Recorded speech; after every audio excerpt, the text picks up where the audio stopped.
Hi everyone, Brian Hill with The Complete Combatant. Yes, I finally reached Legendary Ninja status and I'm invisible. Or we're working on shot calling part 3. Now there should be 2 other parts that you should do before this. It's going to work better as a whole, but you should do the pack drill and make sure you learn how to predict, assess, and correct. And then you also should do the pattern recognition drill, and then you're ready to do this. Now I'm going to use a laser on the target so you can see what I'm talking about. This will simulate my dot. What I'm looking for is how does the dot enter into the target, okay? So if I have the dot right here and it comes in like this and it drops, that's going to predict where it hits. Now say I make a perfect shot, what I'm going to see as soon as the gun recoils, it'll lift and fall.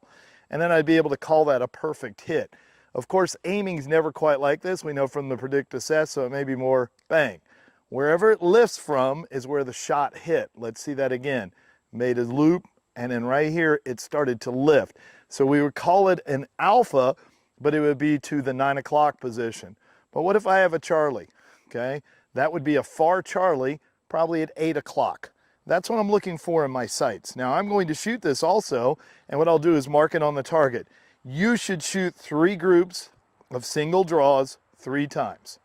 So it's going to be 9 total shots. I won't do that because it's boring to watch on camera, but the idea is to mark your target, not look down range. Now what I've done down range is made a target that is already shot up. There's a clean one behind it. All right, let's see how this goes. All right, make sure you're doing this at speed. The object is not to get good hits. The object is to call your sights when the gun fired.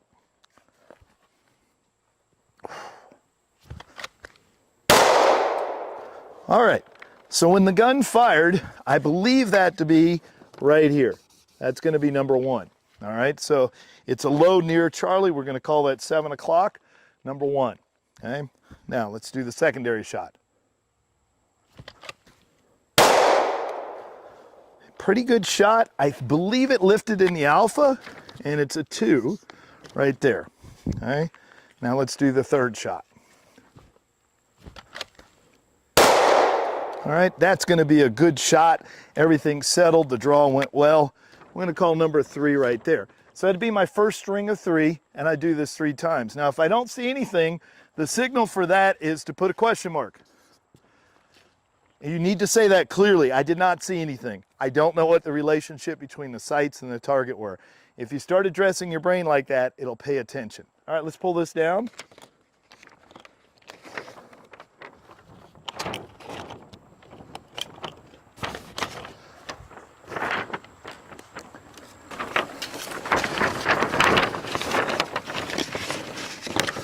All right, guys, so you can see the shot up target here. We've got a shot up target already. All right, now what I'm going to do is simply remove the top cover and look at the clean bottom and then call it. All right, so I did a pretty good job, but I called the number 1 over here as a Charlie. That was correct.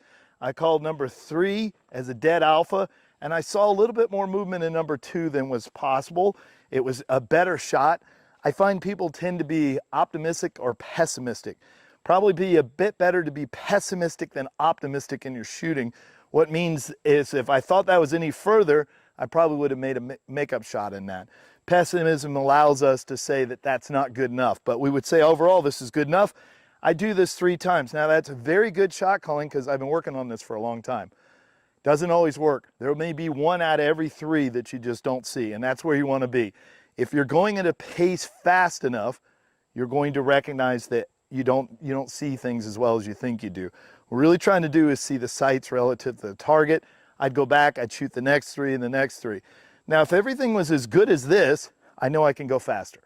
That would be the next phase. If they're all perfect alphas, I know I can go faster. If I don't see anything, I'm firing the gun without a clear input of what the sights are relative to the target. So I'm going to say I need to see more. This is good enough. I'll try to pick up the pace a little bit. I'm trying to see more while I shoot. This fixes the immediate feedback loop and allows you to shoot in real-world contextual situations because the sights are feeding you hit or miss. All right, all this is pretty good shooting.